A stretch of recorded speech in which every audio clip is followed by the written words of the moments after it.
Hi, hello, വണക്കം, നമസ്കാരം. ഇത് നമ്മളെ മലപ്പുറംകാരുടെ സ്വന്തം കലക്കിപ്പാരുള്ള ദോശ. ഇവിടെ അതിന് ശീദോശ എന്ന് പറയും കേട്ടോ. ഇന്നലെ രാത്രി തൊട്ടുള്ള എല്ലാ സംഭവങ്ങളും ഇവിടെ പരന്ന് കിടക്കുന്നുണ്ട്. ഞാൻ ഒന്നും വൃത്തിയാക്കിയിട്ടില്ല.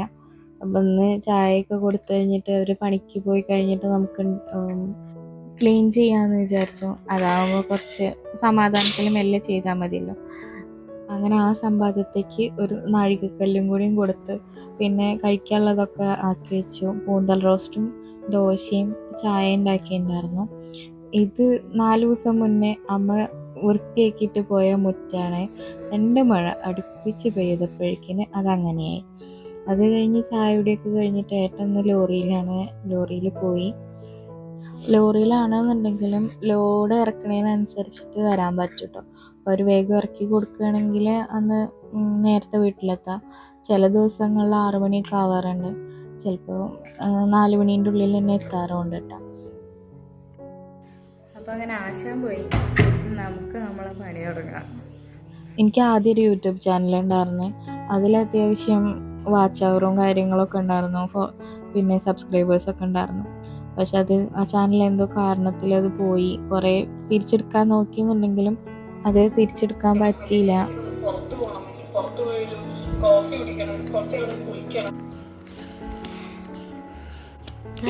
ആദ്യമായിട്ട് സ്കൂളിൽ പോവുകയാണ് ഗൈസ്. സ്കൂളിൽ പോവാ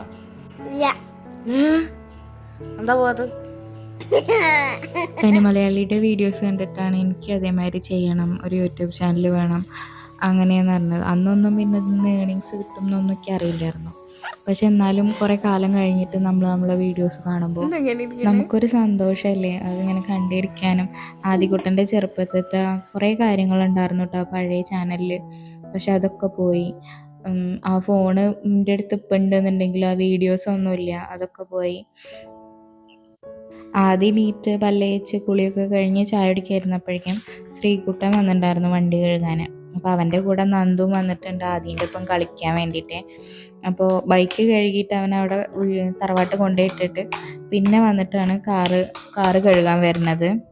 ബൈക്ക് അവിടെ വെച്ച് കാറെടുത്ത് വരുമ്പോൾ ബാക്കിയുള്ള 2 ആളും കൂടിയിട്ട് അവൻ്റെ കൂടെ വന്നിട്ടുണ്ടായിരുന്നു കേട്ടോ. മക്കളെല്ലാവരും കൂടി വന്നു കഴിഞ്ഞാൽ പിന്നെ നല്ല ലഹളയാണ് കേട്ടോ. ചിരിയും കളിയും ഒച്ചയും ബഹളമൊക്കെ ആയിട്ട്. അപ്പോൾ ശ്രീകുട്ട ആ വണ്ടി കഴുകണേൻ്റെ ആ സമയത്ത് ഞാൻ ഇന്നലെ കഴുകിയിട്ട ഡ്രസ്സൊക്കെ എടുത്ത് വെയിലത്തിട്ടു. വെളിച്ചം കാണുമ്പോൾ ഒന്ന് പുറത്തിട്ട് കഴിഞ്ഞാൽ ആ പൂപ്പൽ മണം ഉണ്ടാവില്ല കേട്ടോ. കംഫർട്ട് ഇടുന്നുണ്ടെങ്കിലും പക്ഷെ എന്നാലും നമുക്കൊരു വെയിൽ കൊണ്ട് ഉണങ്ങണ ഒരു തൃപ്തി വരില്ല. അത് കഴിഞ്ഞിട്ടാണ് ഞാൻ അടുക്കളയിൽ കയറിയത്. ഭക്ഷണമൊക്കെ ഉള്ളതൊക്കെ മാറ്റി വെച്ച പാത്രത്തിൽ നിന്ന് മാറ്റി ഒഴിച്ചൊക്കെ കഴുകുകയാണ്. ഞാൻ എൻ്റെ കല്യാണം കഴിയുന്ന സമയത്ത് 48 കിലോനായിരുന്നു. 1-2 കിലോന് അങ്ങോട്ടും ഇങ്ങോട്ടും മാറിയിരിക്കുന്നുണ്ടെങ്കിലും പിന്നെ കുറച്ച് കാലം കഴിഞ്ഞതിന് ശേഷമാണ് നല്ല പോലെ വെയിറ്റ് വെക്കാൻ തുടങ്ങിയത്. അന്നെല്ലാവരും തമാശയ്ക്ക് പറയും അങ്ങനെ കല്യാണം കഴിഞ്ഞ് സൽക്കാരം ഉണ്ട് നടന്നത് ഇപ്പോഴാണ് മേത്ത് പിടിക്കണമെന്നൊക്കെ പറഞ്ഞിട്ട്. പക്ഷേ എനിക്കറിയുന്നുണ്ടായിരുന്നില്ല അത് PCOD ആണ് എന്നുള്ളതും. അത് കാരണമാണ് എനിക്ക് താടി, മീശ, കഴുത്തിന് ചുറ്റും കറുപ്പ് ഇതൊക്കെ വരണത്. പിന്നെ വെയിറ്റ് സാഗിങ്, കഴുത്തൊക്കെ ഭയങ്കരമായിട്ട് തൂങ്ങി നിൽക്കുക, കയ്യിന് സാഗിങ് വരിക, പിന്നെ വൈറ്റമിൻസിൻ്റെ കുറവ്, അങ്ങനെ ഒരുപാട് പ്രശ്നങ്ങൾ. പീരീഡ്സൊക്കെ ഇങ്ങനെ വഴുകി വരും. അപ്പോൾ ആദ്യമൊക്കെ പീരീഡ്സ് കഴുകുമ്പോൾ ഞങ്ങൾ വിചാരിക്കും അങ്ങനെ പ്രഗ്നൻ്റ് ആണോ എന്നുള്ളത്. പിന്നെ ടെസ്റ്റ് ചെയ്യുമ്പോൾ നെഗറ്റീവ് ആയിരിക്കാം. ആദ്യമൊക്കെ ഞാൻ അതായത് PCOD ഉണ്ട് എന്നുള്ളതൊക്കെ അറിയുന്നതിന് മുന്നേ കറക്റ്റായിട്ട് എല്ലാ മാസവും പീരീഡ്സ് ആവും. ഇപ്പോൾ 1-2 ദിവസം അങ്ങോട്ടും ഇങ്ങോട്ടും ആവുന്നുണ്ടെങ്കിലും ഞാൻ എല്ലാ മാസവും പീരീഡ്സ് ആയിട്ടുണ്ടായിരുന്നു. പക്ഷേ പിന്നെ അത് 2 മാസമായി. അറിയാമല്ലോ നമ്മളെ നാട്ടിൽ പിന്നെ കല്യാണം കഴിഞ്ഞ് 2 വർഷത്തിൻ്റെ ഉള്ളിൽ നോർമലി പ്രഗ്നൻ്റ് ആയിട്ടില്ലെങ്കിൽ വിശേഷം തിരക്കാനും പിന്നെ പല പേരിട്ട് വിളിക്കാനൊക്കെ ആൾക്കാരുണ്ടാവും. നമ്മളനുഭവിക്കുന്ന ബുദ്ധിമുട്ട് എന്താ, സങ്കടം എന്താണ്, അവർക്ക് എന്തെങ്കിലും നമ്മളൊരു സപ്പോർട്ട് വേണോ, അങ്ങനത്തെ ഒരു വിചാരമൊന്നുമില്ല. ആരാണ് കുറ്റവാളി എന്നുള്ളത് അവർ ആദ്യം മനസ്സിൽ ഉറപ്പിച്ചിട്ടുണ്ടാവും. പിന്നെ അതിനനുസരിച്ചുള്ള മറുപടി അവർക്ക് വേണ്ടുള്ളൂ. നമ്മളെ പറ്റി നമ്മളെ മനസ്സ് തുറക്കാൻ ശ്രമിച്ചാലും അവർ വിചാരിച്ച് വെച്ചിട്ടുണ്ട് അങ്ങനെ കുറച്ച് കാര്യങ്ങൾ അങ്ങനെയാണ് എന്നുള്ളത്. സാമ്പാറിൽ പരിപ്പ് കഴിച്ചതും ചെറിയ ഉള്ളിയും ഒരു ചെറിയൊരു തക്കാളി ഒരു 3 തൊട്ട് വിസിലടിക്കുന്നുണ്ട്. കല്യാണം കഴിഞ്ഞ് 8 വർഷത്തിന് ശേഷമാണ് ആദ്യക്കുട്ടൻ ഉണ്ടായത്. ഈ ഒരു കാലയളവിൻ്റെ ഉള്ളിൽ കാണാത്ത ഡോക്ടർമാരില്ല, ചെയ്യാത്ത മരുന്നും മന്ത്രമൊന്നും ഇല്ല. പക്ഷേ പുറമുള്ള ആൾക്കാർക്ക് അതൊന്നും അറിയണ്ടല്ലോ. നമ്മൾ ഇന്ന് രാത്രിക്ക് വേണ്ടിയിട്ട് ഉള്ളി സാമ്പാറും വഴുതനങ്ങ മെഴുക്ക് വരട്ടിയും പിന്നെ ചിക്കൻ ഫ്രൈ പുറത്തുനിന്ന് മേടിക്കുക ചെയ്തിട്ടുണ്ടായിരുന്നത്.